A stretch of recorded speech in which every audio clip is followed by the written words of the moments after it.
acto, que es el primer acto que tenemos de las fiestas de Celada de este año de 2023, que es la presentación del libro de Celada, un paseo por la historia, que nos ha escrito Arsenio hace este último año o año y medio, has estado trabajando en ello.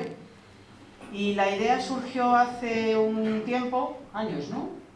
Cuando decidimos poner un cartel, porque pasaban muchos peregrinos, o empezaban a pasar muchos peregrinos por la Vía de la Plata, y bueno, se decidió poner un cartel a la entrada del pueblo, viniendo desde Cuevas, y como no sabíamos mucho de la historia de Celada, contactamos con él, nos hicisteis unas pequeñas líneas, un pequeño retazo de lo más interesante, y a partir de ahí pues empezamos que a ver si hacía una conferencia, que así fue, hace 2 años. Algunos de los que estáis aquí, o casi todos estabais, pasamos un frío horroroso, hoy es todo lo contrario. Y bueno, pues a partir de ese momento decidimos la Junta Vecinal que no se debía de desperdiciar toda la información, todo el trabajo, y le pedimos al Señor que se pusiera a trabajar en ello, y nos ha hecho este precioso libro, que él os presentará ahora, os contará, y todo el trabajo que le ha dedicado, tiempo, sé que mucho cariño, y el pueblo de Celada te lo agradece, y bueno, pues él ahora os dirá y os contará todo lo que crea conveniente sobre su trabajo. Gracias.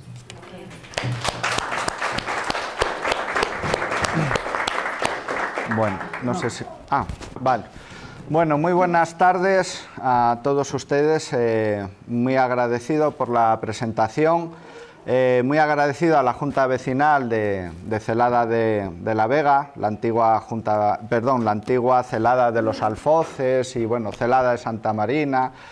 Agradecer también pues bueno, al Ayuntamiento de San Justo, al que también pertenece la localidad, y a todos ustedes que están aquí presentes, pues amigos conocidos, vecinos de Celada, de Astorga, de Víctor, compañero del instituto, unos cuantos años dando clase, enseñando a futuros ciudadanos, y bueno, desde el obispado que también representas, que tiene una parte muy grande también en la historia como es la Iglesia Católica, pues en todos los pueblos de España, Amando, del Ayuntamiento de Astorga, pero ante todo, pues bueno, también vecino, compañero y bueno, también ciudadano que estás en las lides y ahora has empezado otra vez en las lides de, pues como hace la Junta Vecinal de Celada, de trabajar por tus vecinos.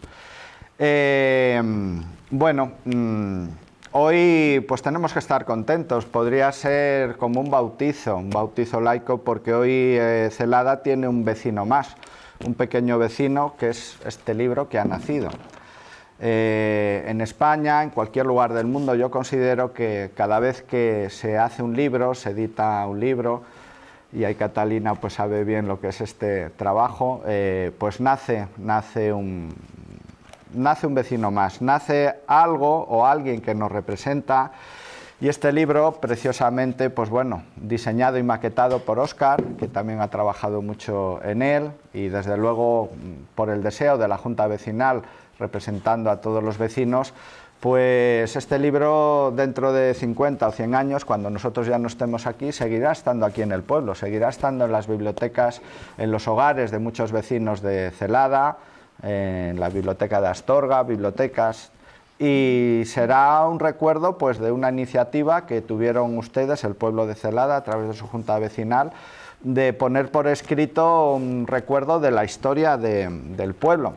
Recuerdo, sí, que hace ya 2 años largos me pidió Malena, pues si había posibilidad de que viniera aquí un día a darles una charla de la historia del pueblo. Y bueno, como digo en el prólogo del libro, los historiadores somos historiadores, no somos escritores, aunque a veces nos llamen escritores, no somos literatos.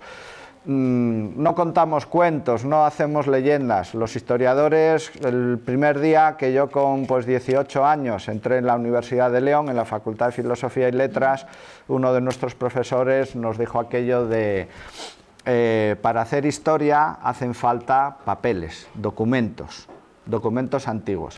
Esos papeles que también digo en el prólogo, que a veces veíamos en la casa de nuestros abuelos o bisabuelos, papeles viejos, y que por desgracia en muchos periodos de nuestra historia no les hacíamos caso a esos papeles, porque a veces estaban mordidos por los ratones, o estaban llenos de humedad, a veces ardían muy bien, servían para encender la lumbre.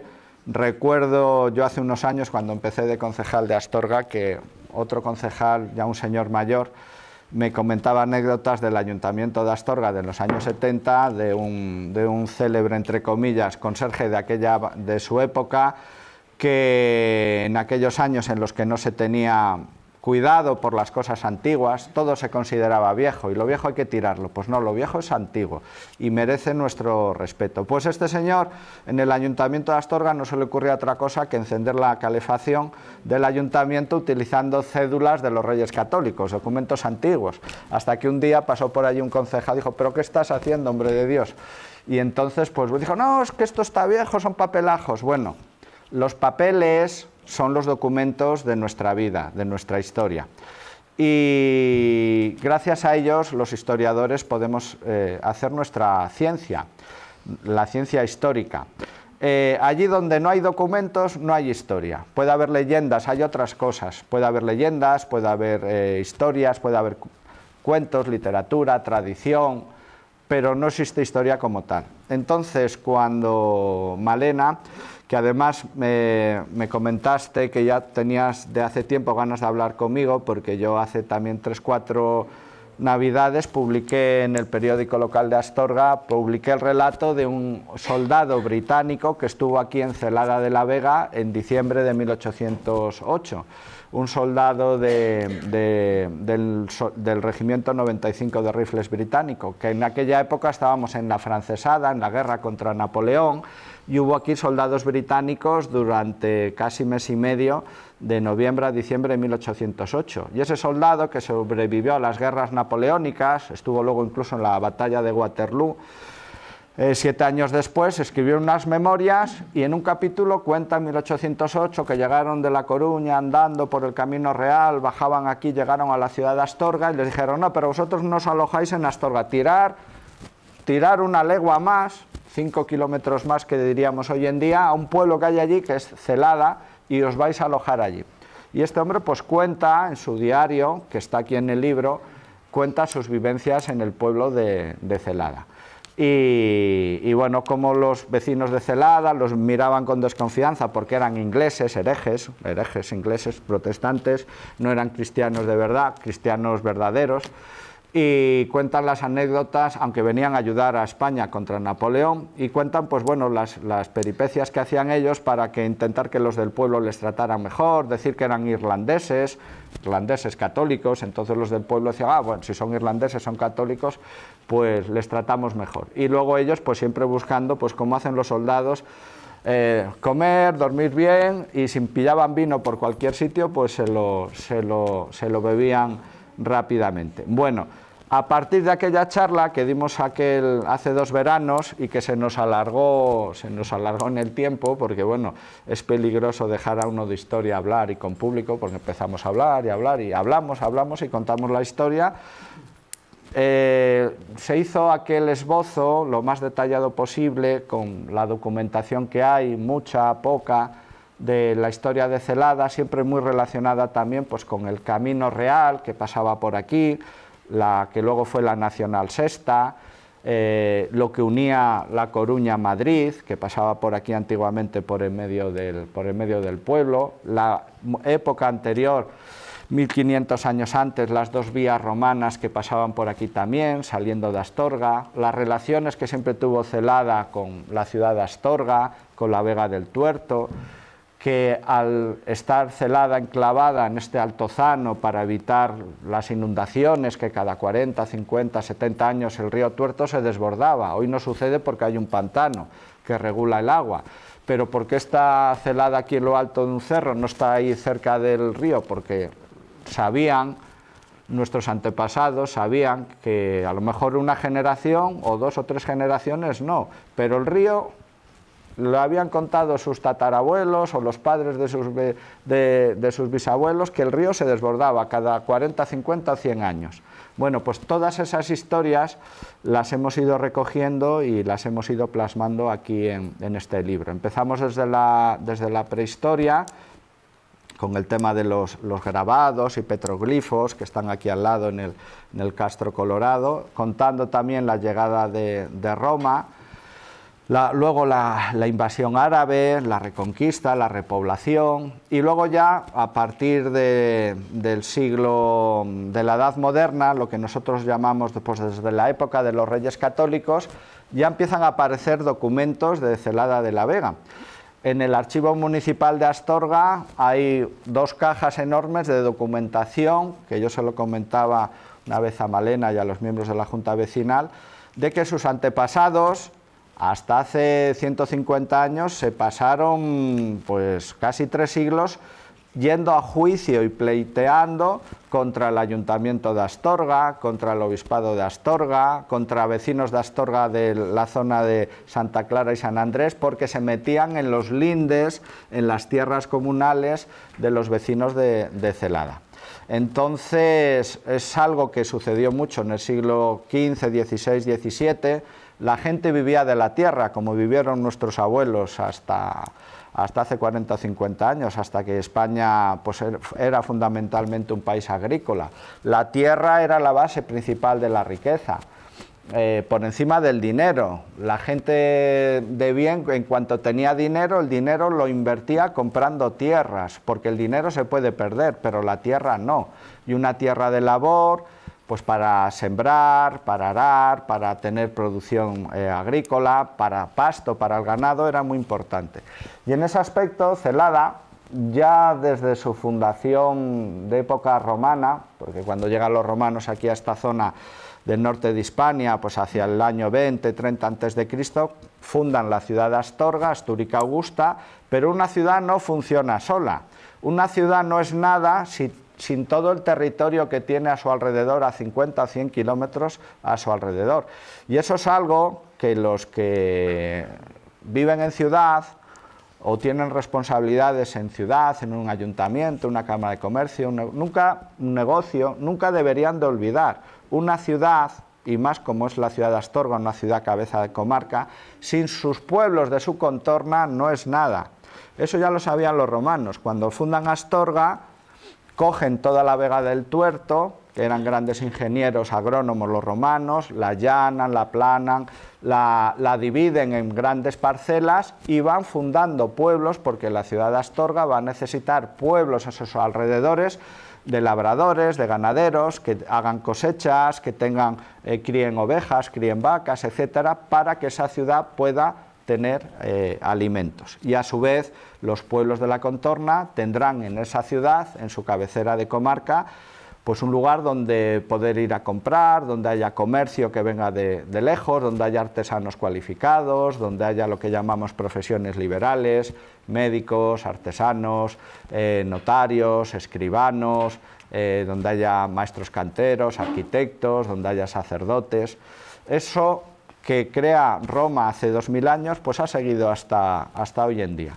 Y como bien digo, pues bueno, esa relación a veces de amor-odio entre Astorga y los pueblos de su contorno, aquí en Celada, se fructificó muchos pleitos judiciales. Imagínense ustedes, los vecinos de Celada, pues como pasaba en Francia, en Alemania, en Inglaterra, mayoritariamente hasta hace 100 años, prácticamente el 80 y tantos % de la población era analfabeta, no sabía leer ni escribir, pero aquí en España y en toda Europa. Bueno, pues esos vecinos, aunque no supieran leer ni escribir, sí entendían de justicia, sí entendían de lo que es mío esta propiedad y los derechos, y que bueno, que hay que pagar impuestos, que hay que llevarle impuestos al Marqués de Astorga, a la Catedral de Astorga, pero sabían también que a veces los señores se pasaban de la raya y existía lo que ellos llamaban los malos usos, los abusos de los que gobiernan, de los poderosos, que suben los impuestos arbitrariamente, que quieren cobrar por encima de lo que está fijado. Y como les digo, la gente, pues en aquella época, incluso el regidor del pueblo, que era un vecino, un campesino, pues la mayoría de las veces eran analfabetos, pero decían, bueno, aquí tenemos un problema, hay que reclamar judicialmente, Alguno diría, ¿pero qué vamos a hacer nosotros, pobres campesinos? No, no, no, no. Aquí se busca un abogado en Astorga, en León, y si no a Valladolid. Y ponemos todos dinero, contrataban un abogado y denunciaban al marqués de Astorga, al ayuntamiento de Astorga, al convento Santa Clara, lo que hiciera falta, y a pleitear, y un año, y otro año, y otro año.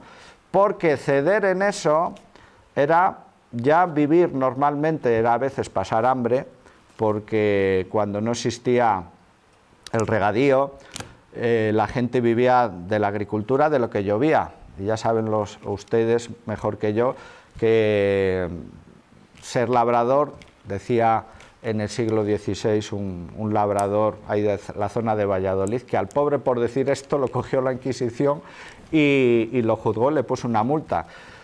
La vida de los campesinos era tan dura esperando que lloviera, y a veces no llovía, o a veces llovía demasiado, que llegara el buen tiempo para que el trigo madurara, lo que sembrabas, que no hubiera heladas, que no hubiera langostas. Luego la mitad de lo que conseguías de tu cosecha se iban impuestos al rey, al noble, a la iglesia, le quedaban la mitad. Nosotros se dice que hoy la carga impositiva estamos en torno a un 25 o 30%. En aquella época era el 50% y casi más. Y además el Estado no daba nada al pueblo, no había ni seguridad social, ni escuela pública, no había ni seguros de desempleo, ni jubilaciones. El Estado, el rey, no daba nada.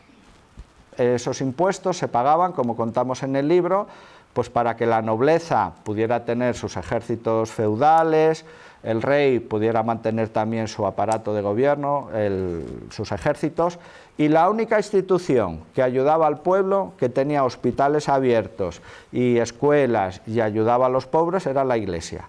La Iglesia, además de sus edificios sagrados, de los ornamentos sagrados, la catedral, de su diócesis, era la única que tenía hospitales abiertos, tenía colegios, y la única institución que antes del siglo XIX, la aparición ya del Estado como lo conocemos, tenía ese ámbito de ayuda social, ¿no?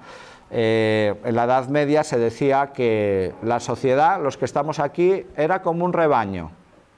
En el rebaño está el pastor, los perros y las ovejas. El pastor era la Iglesia, los únicos además en la Edad Media que tenían estudios, sabían leer y escribir, estaban en contacto directo, pues bueno, con Dios, las Sagradas Escrituras. Los perros eran los nobles, los guerreros, los que cuidaban del rebaño. A veces, más que perros, eran lobos, porque a veces los nobles, incluso a su propio pueblo, pues a veces le atosigaban de más con impuestos.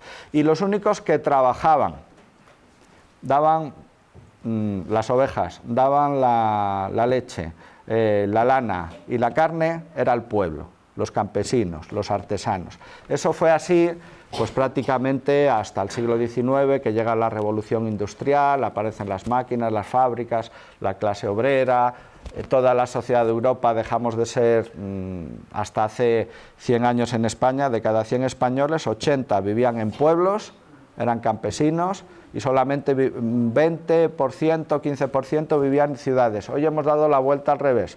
De cada 100 ciudadanos, 5, 6, 7, 8 viven en pueblos y el resto ya es sociedad urbana todo. Ese fue ese gran éxodo rural que pasó en época de nuestros bisabuelos y abuelos, que la gente empezó a dejar los pueblos, el campo, y empezó a marchar a las ciudades.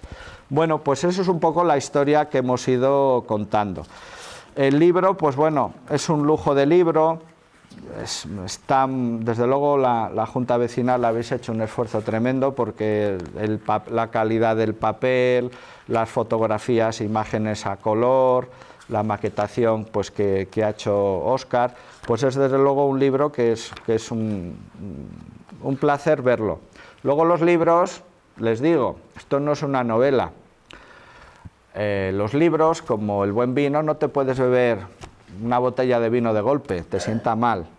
Los libros hay que irlos leyendo poco a poco, a pequeñas dosis, porque la historia además, y yo aquí he intentado no hacer el clásico libro de historia con muchas notas a pie de página, sino un relato, pues como hacían los abuelos antiguamente, cuando no había televisión, cuando no había radio, solo estaba la lumbre ahí en el hogar, hace 100, 120 años, y se hablaba, allí a la luz de la lumbre se contaban historias que los abuelos habían oído de sus padres, de sus abuelos. Pues hemos intentado hacer una historia de ese tipo, una historia oral recogida aquí por escrito, y pues empezamos desde la prehistoria, antes de la llegada de los romanos, la época de la prehistoria, de la época del Paleolítico, la llegada de la agricultura, los grabados estos y petroglifos que han aparecido de unos años para acá. Bueno, aparecidos siempre estuvieron ahí, pero nuestro buen amigo y vecino de Astorga Campos pues ha sabido irlo recuperando, lo incluimos aquí también. Hablamos también de las guerras astures y cántabras, de cuando llegó Roma aquí, de cuando nos hicimos romanos, los pocos testimonios que podemos tener de Celada en aquella época, que yo desde luego, pues bueno, considero que Celada, como todos los pueblos de la contorna, son de fundación romana, los propios romanos que pusieron en cultivo toda la Vega del Tuerto. Decir que Celada siempre fue un pueblo más rico que el resto de pueblos de Maragatería, porque tenía agua cerca, al lado. El verdadero petróleo y riqueza de España siempre fue el agua. Nosotros, por el clima mediterráneo que tenemos, agua poca, y el agua en España siempre ha sido una bendición. Entonces, tener un pueblo que tenías pues a una distancia corta, en una vega, tener un río, el río Tuerto, luego también la famosa Moldera Real, que yo considero también que es de construcción romana.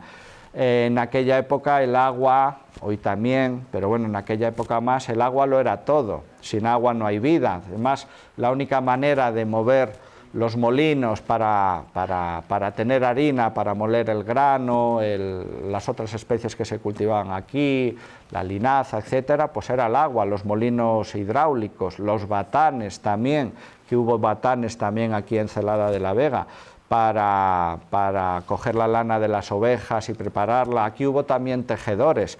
Hay un capítulo al final del libro referido al catastro del Marqués de la Ensenada, uno de los grandes ministros de Carlos III en el siglo XVIII, en el que vinieron pues un alto funcionario desde Valladolid, se formó aquí una comisión formada por el párroco, por el regidor, por un escribano, y se fue recorriendo todo el pueblo, casa por casa, vecino por vecino, inventariando las tierras agrícolas que tenía cada vecino, lo que se cultivaba en Celada, lo que había, lo que no había, los artesanos que había aquí también.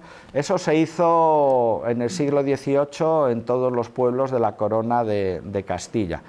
¿Y por qué hizo eso la corona? Pues cuando te vienen de arriba a estudiar el pueblo y ver lo que tienes, ya sabemos por qué es. Para darnos, hoy en día, bueno, el Estado va dando, pero hace 200 años el Estado no daba nada.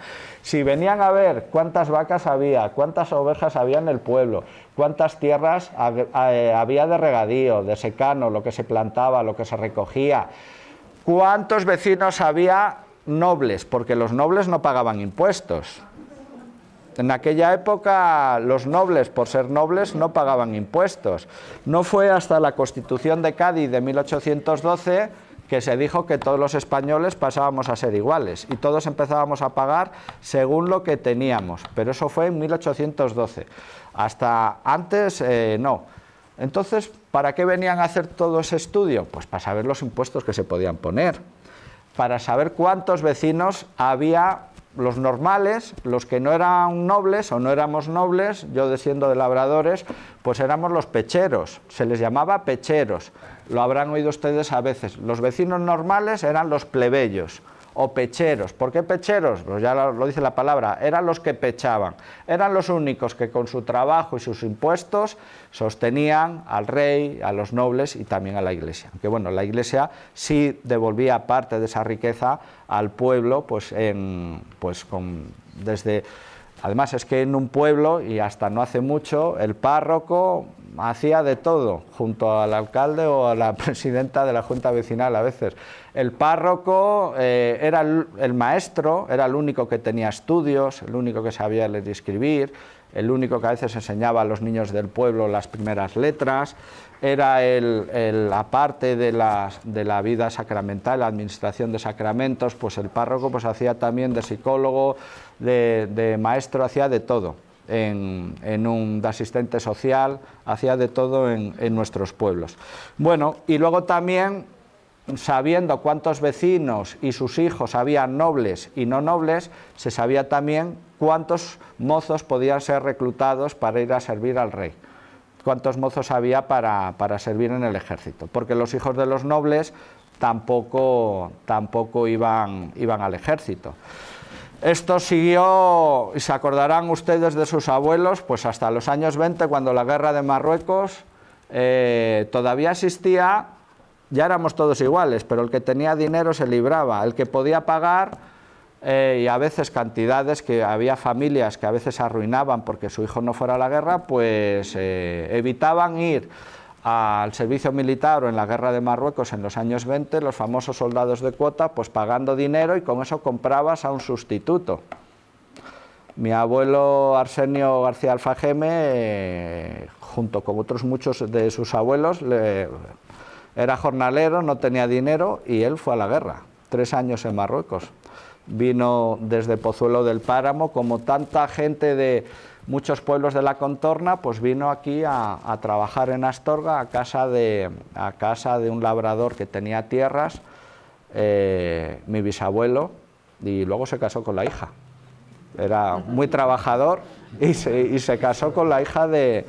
Era criado de... Bueno, pues esa sociedad que a nosotros hoy nos suena muy lejana, fue la sociedad de nuestros abuelos y de nuestros padres. España ha cambiado mucho, nos hemos modernizado mucho desde los años 60, el milagro económico español, todo lo que hemos llegado ya en los años 80 a tener gobiernos democráticos en los que el pueblo elige a sus alcaldes.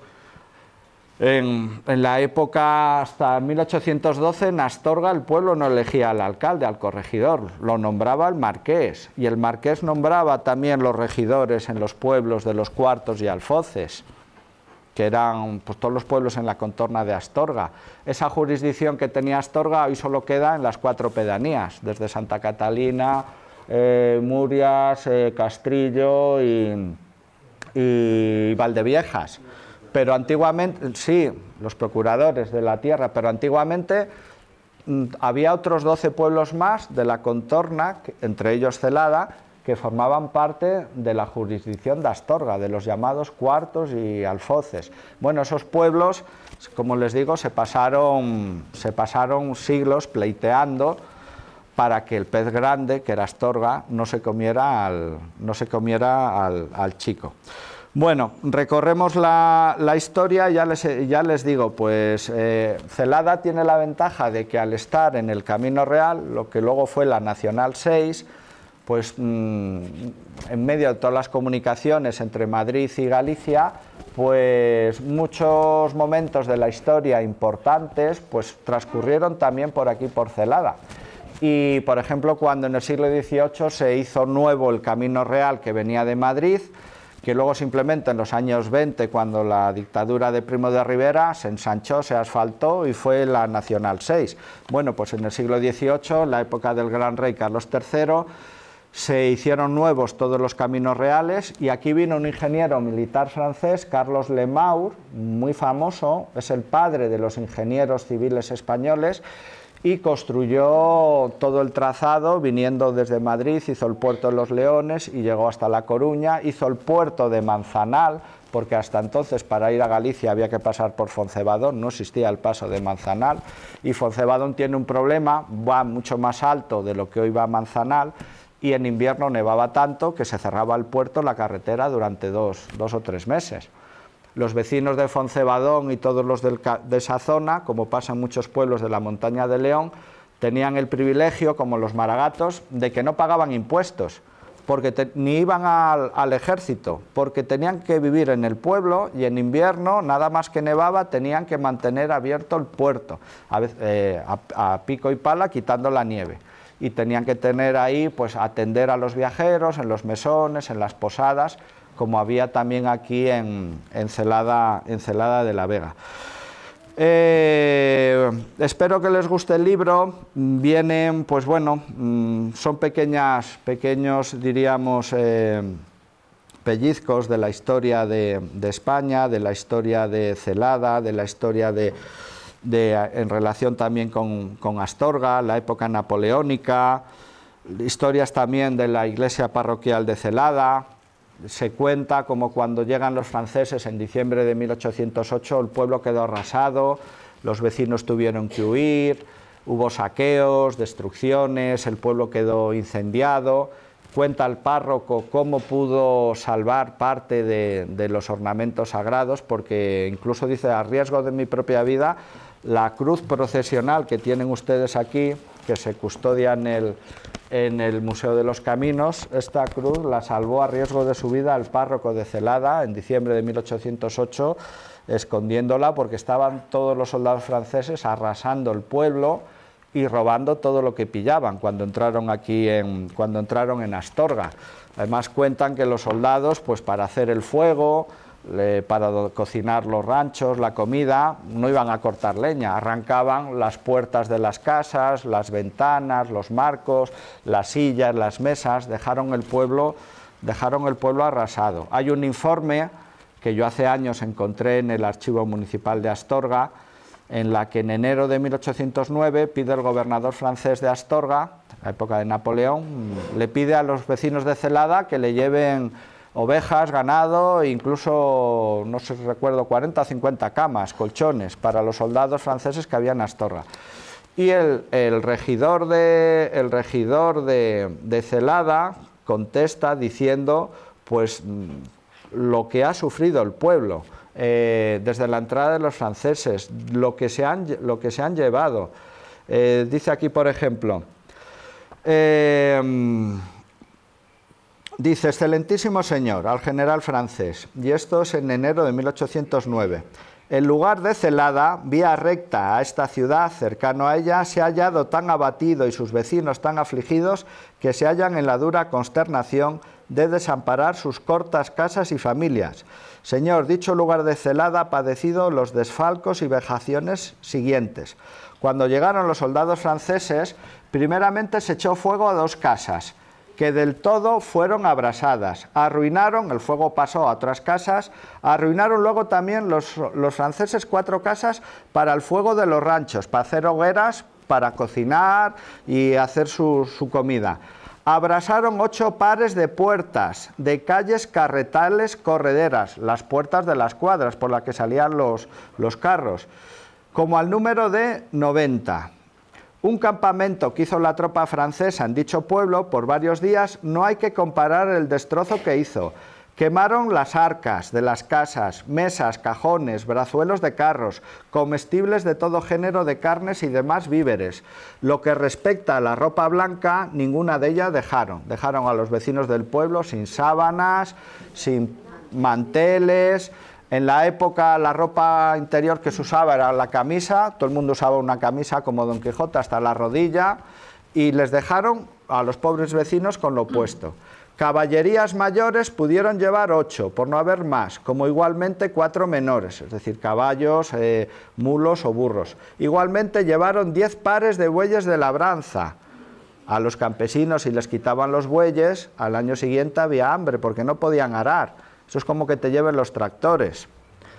Llevaron 8 cabezas de ganado mayor para el sustento de la tropa, que en dicho lugar estuvo 6 días, aquí acampados.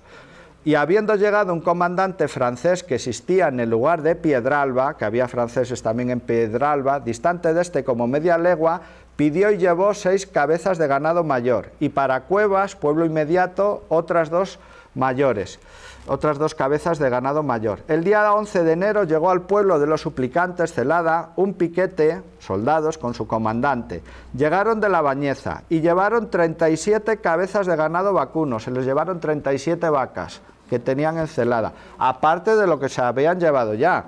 Y esto eran los 6 primeros meses de la guerra, que la guerra duró 6 años. Condujeron y llevaron cuanta hierba y paja hubo en dicho pueblo, grano de trigo 30 cargas, una carga era prácticamente lo que cogía un carro, de cebada 20 cargas, que fue únicamente cuanto pudieron hallar, como no había más, no se pudieron llevar más. De carneros y ovejas pudieron llevar el número de 150 reses, 17 marranos de crías, 17 cerdos. Fueron quemados 12 trillos. Esto ya por crueldad, bueno, para hacer leña.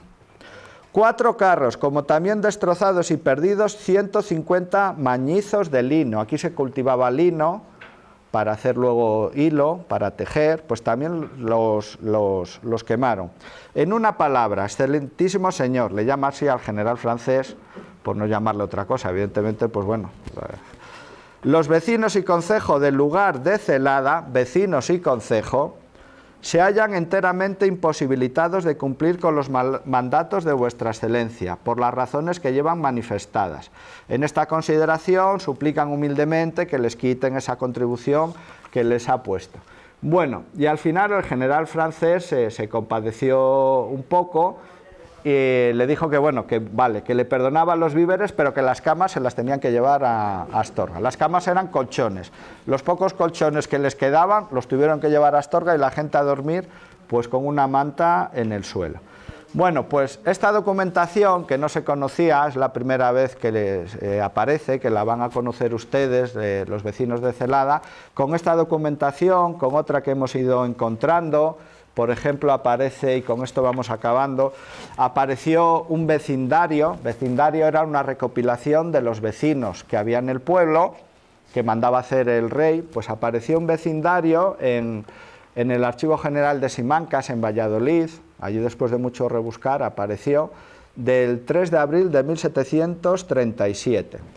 Y nos dice, simplemente era saber cuántos vecinos había aquí. Vecinos es cabeza de familia, que a veces eran, si una mujer era viuda, tenía casa abierta, se la consideraba vecino también.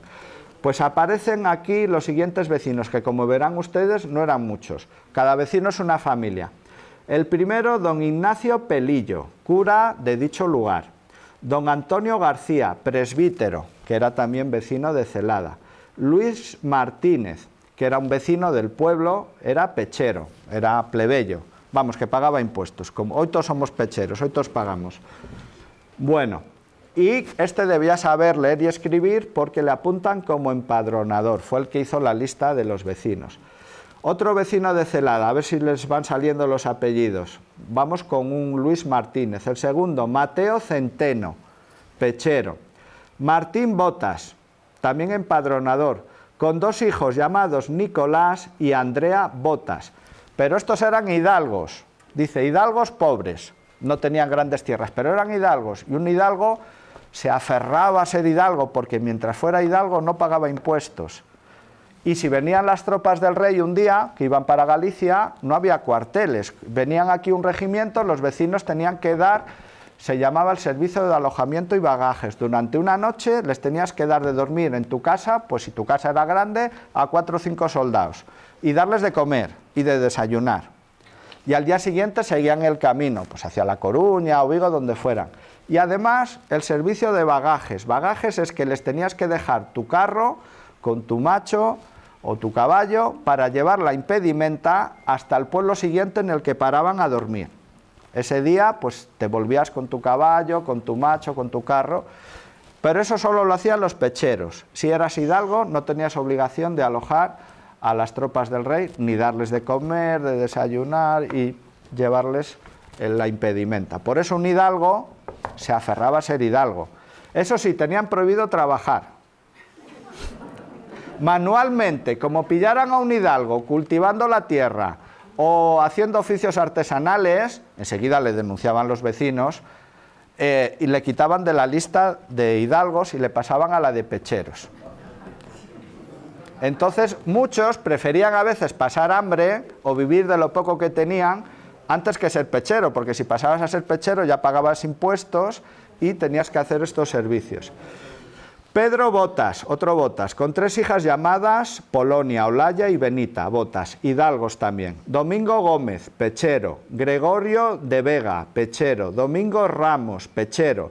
Fabián García, pechero. Domingo Botas, se ve que los Botas aquí eran hidalgos. ¿Hay algún Botas por aquí? Santiago Botas. Francisco Gómez, este era el regidor del pueblo, además era pechero. No era de los nobles.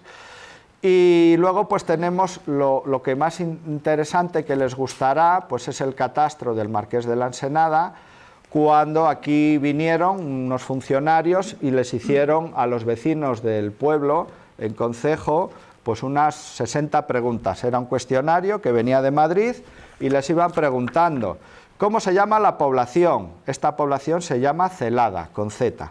Si es de realengo o de señorío, si esto pertenecía al rey o a un noble. Y dicen, es de señorío porque nuestro señor es el marqués de Astorga.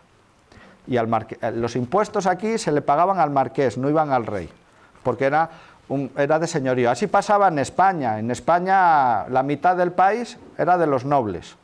Cuando llega la Constitución de Cádiz de 1812 se dice España pasa a ser de los españoles.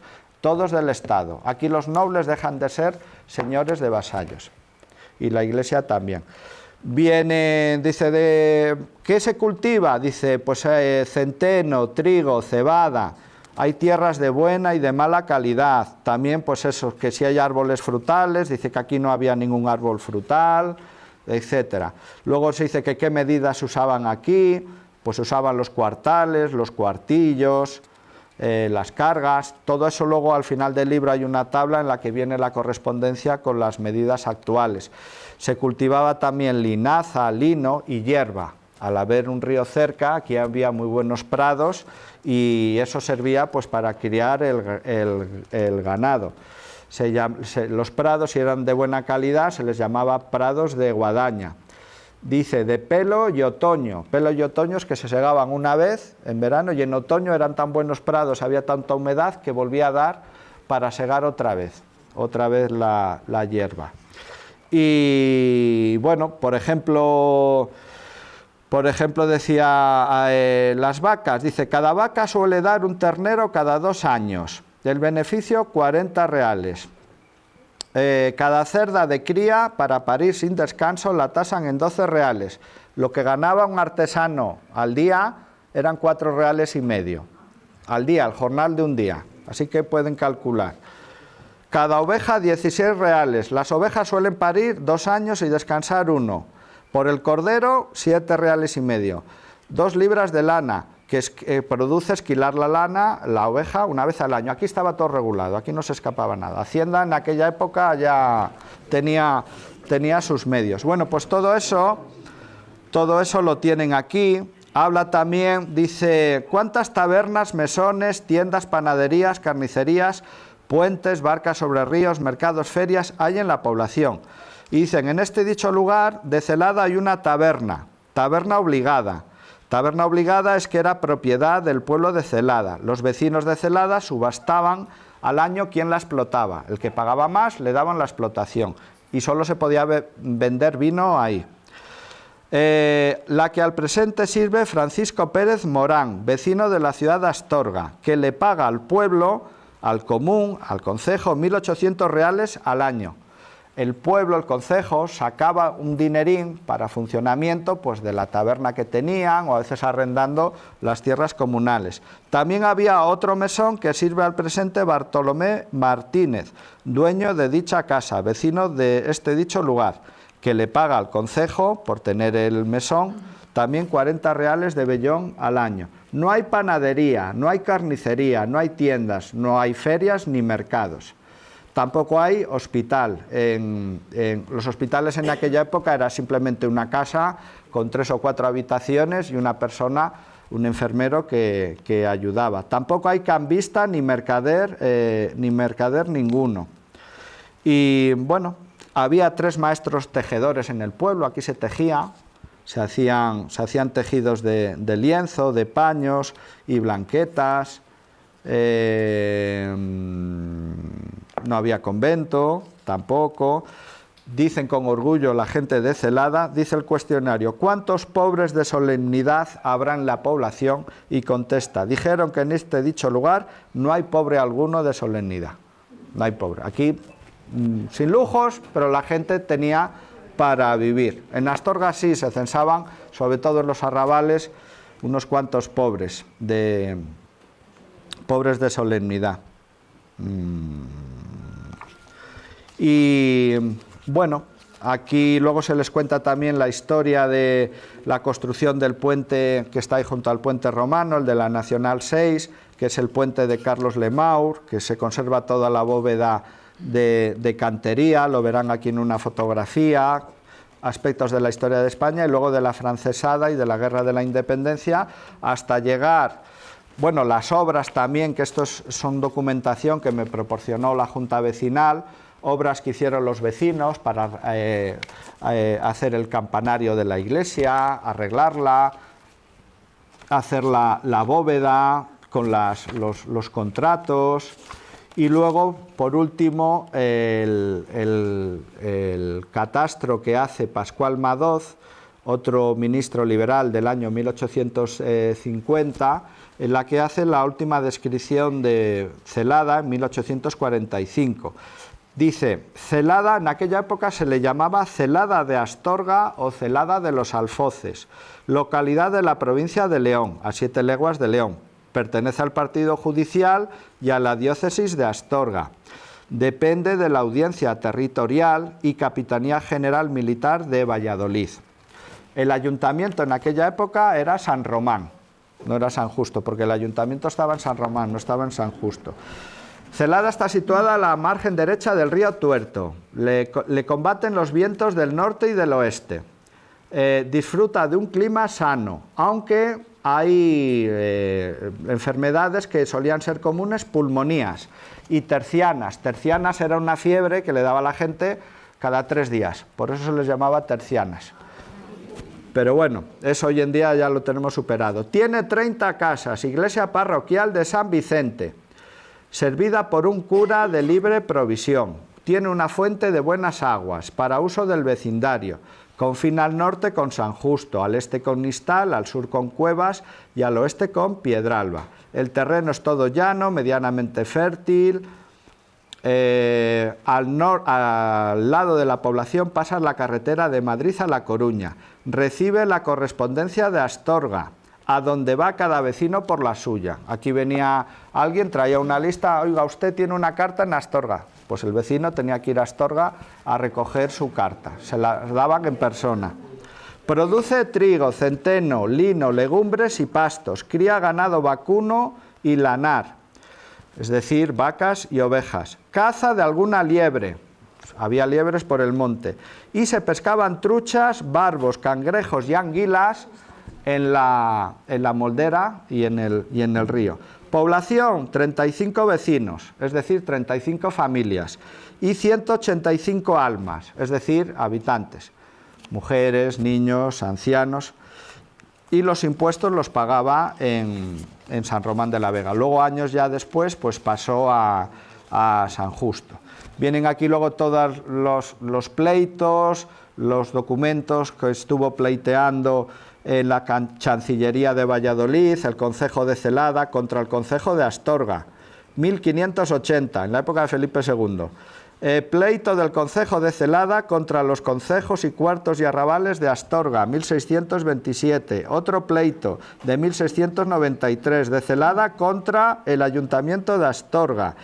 Otro pleito de Celada contra la parroquia de Santa Marta y Santa Colomba. Santa Colomba es mi parroquia, donde yo era de Puerta de Rey, de Astorga.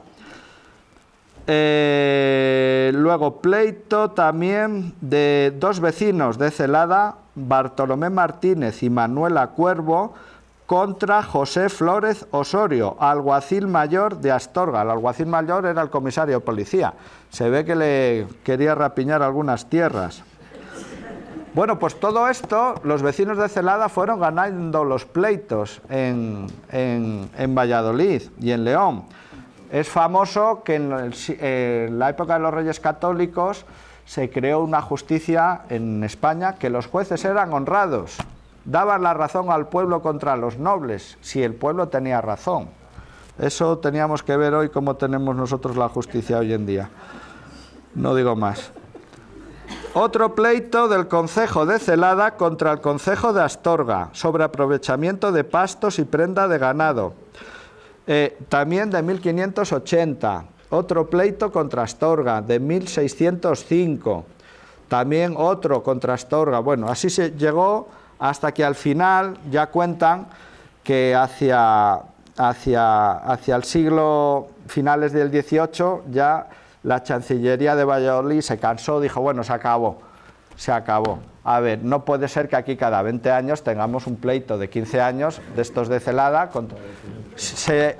Le dieron a Celada su independencia jurisdiccional y pudo asociarse al que fue luego el primer ayuntamiento de San Román.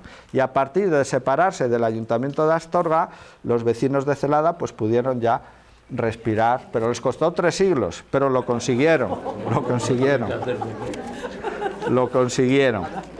Bueno, ¿qué lección tenemos aquí? Pues que hay que defender lo nuestro y que hay que defender lo que tenemos. Y el pueblo es de ustedes, el pueblo y la parroquia y su historia, y este libro pues que hoy le presentamos. También hay un estudio del pendón, de los pendones de León, qué significado tienen. Y bueno, esto es un poco lo que hemos intentado hacer. Espero que les guste el libro. Léanselo despacio, no se bebe uno una botella de vino de golpe porque se marea. Los libros son igual. Muchas gracias.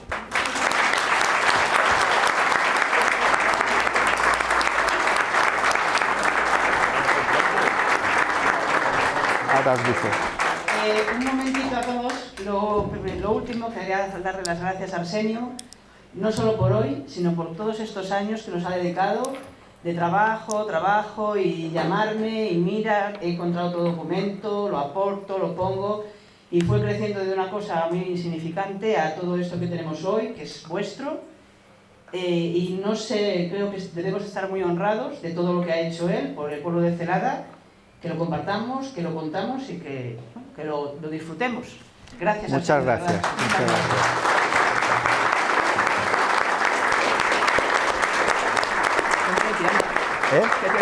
No, hombre. Simplemente, pues eso, los historiadores escribimos, pero si no hay un grupo de personas apoyados por sus vecinos que han tenido la iniciativa de, hombre, pues vamos a tener un libro de la historia de nuestro pueblo, pues este libro no existiría. Hubiera quedado la conferencia de aquel día, que fue muy bonita, que quedó grabada, pero como digo en el libro, y no es cosa mía, lo decían los antiguos romanos, decían en latín que nos decía el cura, nos decía, verba volan, las palabras vuelan, scripta manen, lo escrito permanece. Los libros no se pierden, las palabras a veces se olvidan. Bueno, pues ahora que puedan tener el libro, sí. Ya os explica Malena pues cómo se puede tener el libro. Sí, el libro ahora, todas las personas que quieran adquirirlo pueden ahora o a través de la Junta Vecinal, cuando les apetezca, se ponen en contacto con nosotros y poco más. Muchas gracias. Y buenas fiestas, ¿no? Sí, señor. Buenas fiestas. Empezamos hoy las fiestas de la mejor manera posible.